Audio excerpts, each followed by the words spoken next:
네, 안녕하세요. 리츠앤 리얼티의 엄지현, 아마라입니다. 네, 오늘은 지난번 예고 드렸던 대로 토론토 미신타파 그 첫 번째 시간으로 과연 공동묘지 옆집은 잘 안 팔릴까에 대해서 이야기 나눠보려 합니다.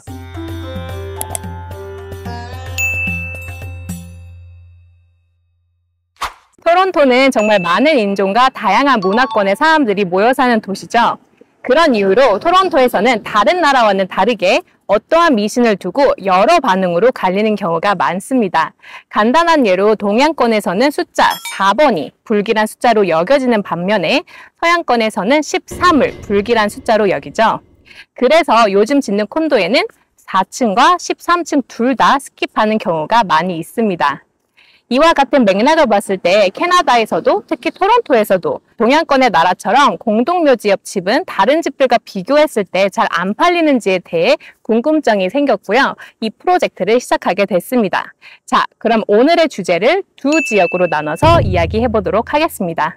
미신의 영향을 많이 받는 동양인들 그리고 우리 한국 고객님들이 선호하시고 실제로 많이 거주하고 계시는 놀수욕.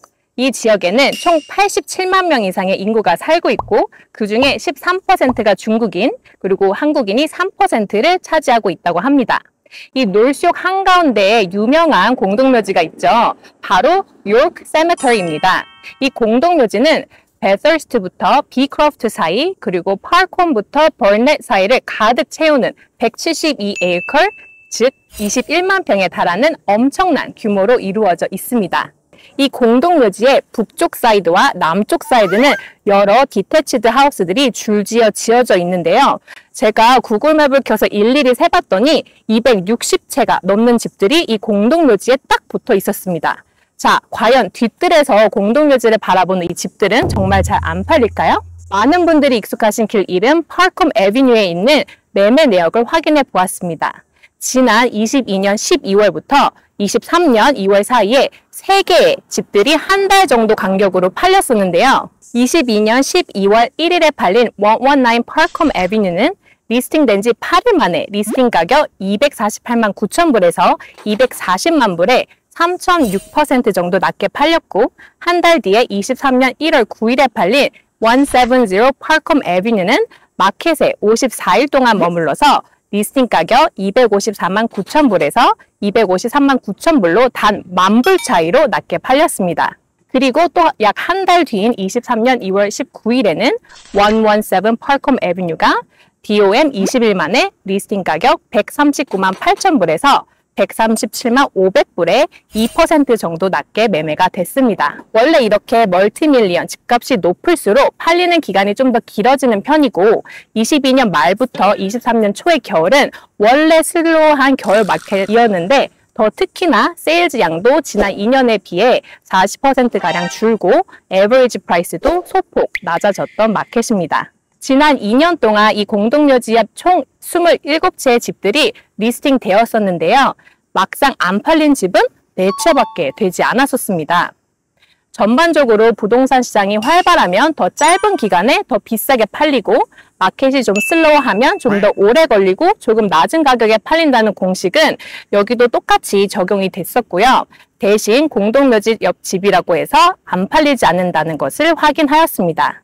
다만 대부분의 셀러의 이름이나 바이어 리얼터의 이름을 확인해 보니까 한국인이나 중국인 등의 동양인들은 거의 이쪽의 집을 사지도 팔지도 않는다는 특징이 확인되었습니다. 자, 그럼 이번에는 반 지역도 놀수욕과 같은 맥락인지 한번 살펴보도록 하겠습니다.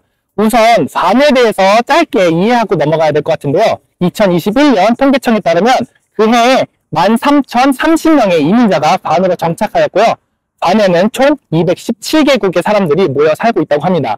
그중 가장 큰 비중을 차지하고 있는 나라는 이탈리아 85,030명, 중국 27,350명, 유대인 25,325명, 러시아 18,245명, 그리고 인도 17,330명입니다. 과연 반 지역 또한 공동묘지와 가까이 있는 집들은 집이 팔리는 것에 대한 영향이 있는지 살펴보도록 하겠습니다. 네, 첫 번째로 살펴볼 공동묘지 집은 바로 내슈빌 공동묘지 옆에 바로 위치한 27 알고마 드라이브입니다. 이 집이 팔린 시기는 올해 5월이었고요. 올해 5월의 마켓은 여전히 높은 금리 때문에 strong sellers 마켓이라고 할 수는 없지만 그럼에도 트랜잭션 수가 점점 늘어나 작년 12월 바닥을 찍고 꾸준히 상승하는 중이었고 꽤 많은 양의 거래량이 있었습니다. 네, 이 집의 리스팅 가격은 165만 불이었고요.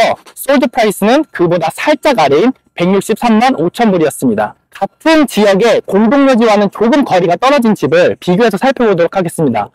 18 Red Tree Drive는 비슷한 시기에 비슷한 조건의 집인데요. 리스팅 가격 138만 8천 불, 솔드 프라이스는 152만 7천 불이었습니다.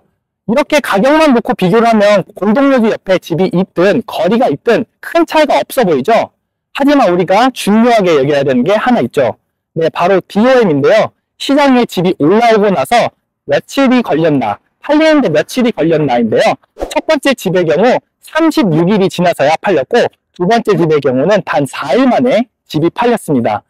그렇다면 공동묘지와 붙어있는 집은 팔리긴 팔리지만 시간이 많이 소요된다는 뜻일까요? 네, 꼭 그렇지는 않습니다. 첫 번째 집의 경우는 그 전부터 높은 가격으로 계속 리스팅을 하려는 시도가 보였고 시장의 상황이나 시세보다 한참 높은 가격으로 집을 팔려다 보니 그만큼 영향을 받은 것으로 보여집니다. 네, 다른 공동묘지로 가보겠습니다. 러더포드와 더프린 근방에 있는 코버 공동묘지에 바로 붙어있는 8777 더프린 스트리트 유닛 17입니다. 이 집의 경우 작년 아주 핫했던 2022년 2월 마켓에 팔렸던 집인데요. 리스팅 가격 128만 8천 불에 올라오고 단 6일 만에 135만 불에 팔렸습니다. 조금 거리가 떨어져 있는 83 디게스 드라이브의 경우 집이 동일한 2월 마켓에 팔렸는데요. 118만 8천 불에 리스팅이 되었고 4일 만에 130만 불에 팔렸습니다. 지금 비교한 두 집 이외에도 공동묘지와 붙어있거나 아니면 좀 가까운 집을 여러 차례 조사를 했지만 공동묘지와 가깝다는 이유로 집이 팔리지 않거나 싸게 팔리지는 않는 것으로 보여집니다. 물론 아예 영향이 없다고 할 수는 없을 것 같아요. 분명히 동양국 문화권의 사람들은 선호하지 않는 것이 사실이니까요. 네, 그래서 오늘은 공동묘지 앞집은 정말 잘 안 팔릴까에 대해서 이야기해봤습니다. 오늘의 결론을 내보자면 역시 집은 케바케다 이렇게 얘기할 수 있을 것 같은데요. 집이 잘 팔리는 거는 정말 많은 요소들이 복합적으로 작용을 하는데 그 중에 큰 비중을 차지하는 요소는 아닌 것 같습니다. 네, 오늘 영상도 시청해주셔서 감사드리고요. 저희는 토론토 부동산 미신타파 두 번째 시간 기차길 옆에 있는 집도 잘 안 팔릴까에 대해서 다시 돌아오도록 하겠습니다. 감사합니다.